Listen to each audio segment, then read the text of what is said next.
أعزائي مساء الفل، أهلا وسهلا بكم في حلقة جديدة من حلقات تحليل الدوري المصري الإيجيبشن زفت ليج ومباراة الأمس اللي أنا ما اتفرجتش عليها، وأعتقد الحلقة دي مش هيبقى فيها أي تحليل فني ولا هتكلم على اللعيبة عشان ما أشوفش حاجة خالص. بس تقريبا هنتكلم على بقية الحاجات بقى اللي بتحصل في الدوري واللي بتحصل في الكرة المصرية عموما في هذه الحلقة. فدعونا نسترجع قليلا ما حدث في الأسابيع القليلة الماضية. الأزمة الأولى وأزمة صفقات نادي الزمالك، مش القيد قبل الصفقات في حد ذاتها، هنتكلم عليها سريعا كده. 3 صفقات انا مش شايف ليهم تاثير، هيبقى ليهم تاثير قوي خالص خالص، لا ناصر منسي ولا احمد بالحاج اللي هو لعيب كويس، ولا مش عارف الثالث اللي جابوه مين الصراحه. فتمام يعني الازمه بقى الاكبر اللي هي ازمه القيد. العالم او مشجعين الكوره في مصر منقسمين لقسمين. القسم الاول زملكاوي جدا وشايف انه له حق 100%، هقول وجهه نظرهم. والجزء الثاني اهلاوي شايف او يعني زملكاوي برضو او يعني مش مهتم بالموضوع بس شايف ان الزمالك ملوش حق، وان كل الكلام ده حصل علشان رئيس نادي الزمالك ابن 60 كلب. وفيديو حقير زباله جدا شفته امبارح، اللي هو لحظه اقتحام اتحاد الكوره داخل بمصورين وناس وبتاع وحاجه كده في منتهى القرف والقزازه الف الدنيا كلها. تعال نقول وجهه نظر اولانيه، وجهه نظر الزملكاويه عشان الاهلاويه يتضايقوا من الموضوع ده بسرعه كده، نجيب رجل الاهلاويه حبقنا. وجهه نظر الزملكاويه ان الزمالك ما عندوش اي عذر، ما عندوش اي سبب في ان اللعيبه ما تتأيدش، وان اللي حصل ده تعنت من اتحاد الكوره واستهبال واستهزاء ومش عارف ايه. ما هم شويه منهم مقتنعين ان اتحاد الكوره عنده حق ان ياخد فلوسه، وان مش مقتنع بكلام مرتضى منصور بس عندهم حته ثانيه، اتحاد الكوره لا يجرؤ انه ما يقيدش الناس يعني قولا واحدا كده. انت ما تقدرش، انا كلاعب، انا كناصر منسي اترفعت من على سجلات الاتحاد علشان خاطر سموحه ولا فاركو ولا مش عارف كان بيلعب فين، خلينا نشوف بالحاجه. كان الراجل كان بيلعب في اسوان، واسوان بعت عقود بتاعت الزمالك ورفعها، والاتحاد عمل ابروف على العقود بتاعت الزمالك بتاع بالحاج مع الزمالك، فتمام. فالراجل بقى فري. فجه الزمالك يأيده، قال لك لا انا مش هأيد اللاعب ده للزمالك. ايوه انا كلاعب اعمل ايه؟ انا كلاعب بقى المفروض كده اروح اخد كامل اجمالي حقي عقدي كله من اسوان وماليش دعوه، واروح امضي في النادي اللي انا عايزه بعد مده قد ايه انا مش عارف.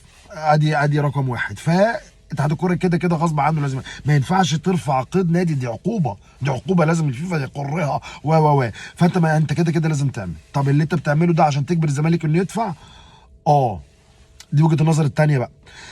كل الفرق عمالين بتقول وجهه نظر الزمالك بالمناسبه، زي ما مرسول نفسه قال كده، يعني كل الفرق عماله بقى لها فتره اتحاد الكوره بيبعت لها ان يدفعوا او يجدولوا او يقسطوا مستحقات الاتحاد الكوره عندهم، وبس لازم يدفعوا مش عارف 10% ولا 5% حاجه كده. فكل الفرق بشكل تلقائي دفعت، اللي عليه 8000 جنيه دفع 1000، واللي عليه مليون جنيه دفع 200000، واللي عليه 10 مليون دفع، واللي عليه 80 مليون دفع. فكل الناس دفعت بمراكز الشباب.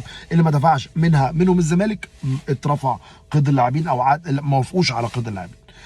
طيب الزمالك عذره ايه او الاعتقاد ان ده عذر عنده ايه؟ ان انا مرتضى منصور بيقول ان ممدوح عباس رافع قضيه على النادي وحاجز على النادي ومطلع ديك ابونا واحنا لينا 70 مليون جنيه في النادي واحنا لينا واحد. لما بلع كله يخلي الاتحاد يوافق او ما يوافقش.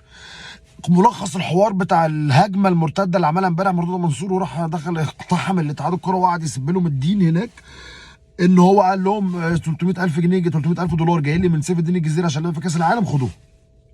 وادي مش عارف تنازل، ده كلام فارغ يعني. الاولانيه دي تمام مقبوله، كده كده الفلوس هتيجي عند اتحاد الكوره فهياخدهم، فدول 9 مليون جنيه، فالمفروض الازمه تخلص. وجهه نظر انا بقى ايه الشخصيه. طيب الحاجه الثانيه، ان انا هعمل لكم تنازل دلوقتي ان تاخدوا 10 مليون جنيه من فلوس الرعايه اللي انا هاخدها كده كده من شركه البرزنتيشن. ده كلام بلح. ويكلم مدير النادي ويكلم مدير عامل مالي، والناس طبعا انا اسف يعني موزعين جدا جدا، بس هم كده كده اتشتموا واتمسحوا بكرامتهم الارض في التلفزيون وما عملوش حاجه. فلما يجي مرتضى منصور يخش عليهم مصورين ويديهم على دماغهم برضه مش هيعملوا حاجه يعني. بس هم قمه الفيديو قمه في التهزيء والاستخفاف. فخدوا بعد 10 مليون جنيه كمان. انا ال 300000 بتوع سيف الدين الجزيري دول مقبولين كده كده احنا لاتحاد الكوره، انما انا مالي، انا مالي ومال شركه برزنتيشن، ومالي ومال عقدك معاها وتكتب لي تنازل. الشركه برزنتيشن ما بتدينيش فلوس، انا اروح لشركه برزنتيشن بالتنازل ده اعمل ايه يعني؟ انا شركه برزنتيشن من حد على فكره، ده عدى حد واثنين والنهارده الثالث ومفيش حاجه حصلت. فواضح ان كلام مرتضى منصور بالفيديو القديم ده كان كله بلح. ما انت ما عملتش حاجه اهي، لا فلوس سيف الدين الجزيري جت ولا برزنتيشن بعتته من لحد ال 10 مليون. هتخلص الازمه. بس هنا بقى حاجه وجهه نظر الزملكاويه برضو او وجهه نظر الناس في العموم، الحاجات دي طول عمرها بتحصل في الاتحاد بالحب. احنا طبعا يعني دي منظومه بقلاويزي خالص خالص. اتحاد الكره بالانديه بمرتضى منصور بالخطيب بالاهلي بالفاركو بكله بقلاويزي. حتى اللي بيحاول يبقى محترف منهم، وطبعا على راسهم النادي الاهلي، وبيحاول يعمل الموضوع بمنتهى الاحترافيه والجديه والحب ما هو بيتعامل مع اتحاد الكوره بالحب على الاهلي. والخطيب لو رفع سماعه التليفون على اي حد هيسمع كلامه. مرتضى منصور انا متاكد ان هم ما بيصفوش حاجه عشان هم حزن، مش عشان هم مؤدبين. يعني الناس بيقولوا ان هم بيصفوا خناقاتهم مع مرتضى منصور، ده كلام بلح. ما بيصفوش حاجه، هم احزن واقهر من ان هم يعملوا كده. هم ما بيصفوش حاجه مبدئيا. بس هي طول عمرها ماشيه بالحب، وطول عمرها ماشيه بالتليفونات، وطول عمرها هبقى ادفع. اما الفلوس دي اتراكمت ازاي؟ هو انا لو عندي كل بدايه موسم انا ما حدش هيتقعد غير لما كله يدفع اللي عليه.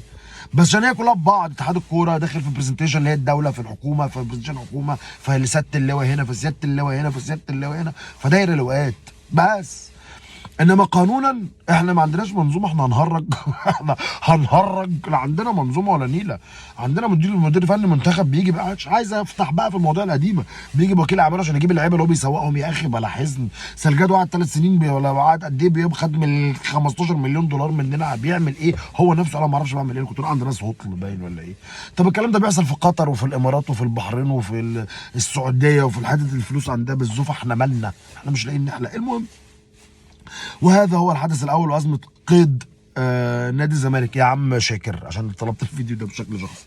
طيب الحاجه الثانيه، كهربا عدى 2 فبراير وما حصلش حاجه. يا جماعه كهربا هيتوقف وهيتفشخ وهيطلع عين امه عشان نجيب من بابه تلت كده. والموضوع ابتدى يدخل في ازمه عند الاهلي. ايوه ده حقيقي. كهربا هيتفشخ وهيدفع 2 مليون دولار غصب عنه على دماغه. هي كده. العقد بقى مزور. وليد العطار ايده بعد ما الاهلي خده. الفسا ده اي كلام. مفيش بقى الكلام، ماليش دعوه بيه خالص. الاتحاد الدولي مالوش دعوه بالكلام ده. العقوبات تيجي تقول لي اصل العقوبه 2 مليون دولار، اصل انا ما معيش 2 مليون دولار دلوقتي. انا قايل لك بقى لي قد كده. اصل الدولار بيغلى والجنيه بيرخص، وانا مالي انا ومن القصه الكدابه دي كلها. كانوا 15 مليون ال 2 مليون دولار، بقوا 30 دلوقتي 60. هتدفعهم يا معلم. شوف بقى هتدفعهم ازاي انما العقوبه اللي جايه هي وقف. العقوبه اللي بعديها فهي وقف ومضاعفه البتاع. العقوبه اللي بقى فيها مش لحد ما يبطل. حزين والله العظيم وانا بقول الكلام ده. حزين جدا جدا جدا والله وانا بقول الكلام ده. بس انا اسف ان هو ده حقيقي. هذا هو حقيقي وهذا هو هيحصل. معلش. الموضوع الثالث، خساره الزمالك امبارح من فاركو. يا جماعه لا يتحملها اي احد.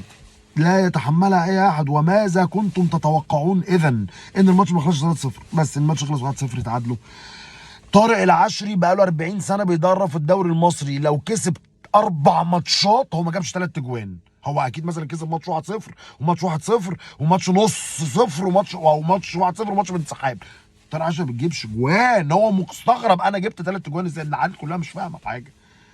انا متعقل جوان غلطات يعني الاثنين الاولانيين على الاقل. الثالث يعني غلطه بس غلطات بين المدافعين. بس المدافعين موضوع سخيف جدا. وعمر جابر وحاجه اخر مرض. وتشكيل ما يعلم به الا ربنا على تبع كل حاجه ما يعلم بها ربنا. تغييرات استغفر الله العظيم. احنا قلنا الثلاثه اللي في نص الملعب وربنا يتفكوا بحسام عاشور في 2007.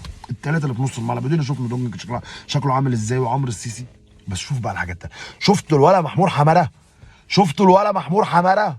اللي قلنا عليه لما الاهلي كان عايز يجيب بوبو ب 40 مليون من يجي 7 8 شهور كده في الصيف. كنت لابس قميص تيشيرت بنص كم. وقلنا في واحد اسمه محمود حماده ولد. انا ما اتفرجتش على الماتش. انا قلت لكم ما اتفرجتش على الماتش. بس انا ما شفتش حد اهلاوي كان زملكاوي انبي بيشجع غزل المحله ما اتكلمش على محمود حماده عشان هو ولد. مش عارف عنده كام سنه. مش عارف بس لو كبير يبقى بلح يعني. بس هو لعيب كبير. اخر لا كفايه.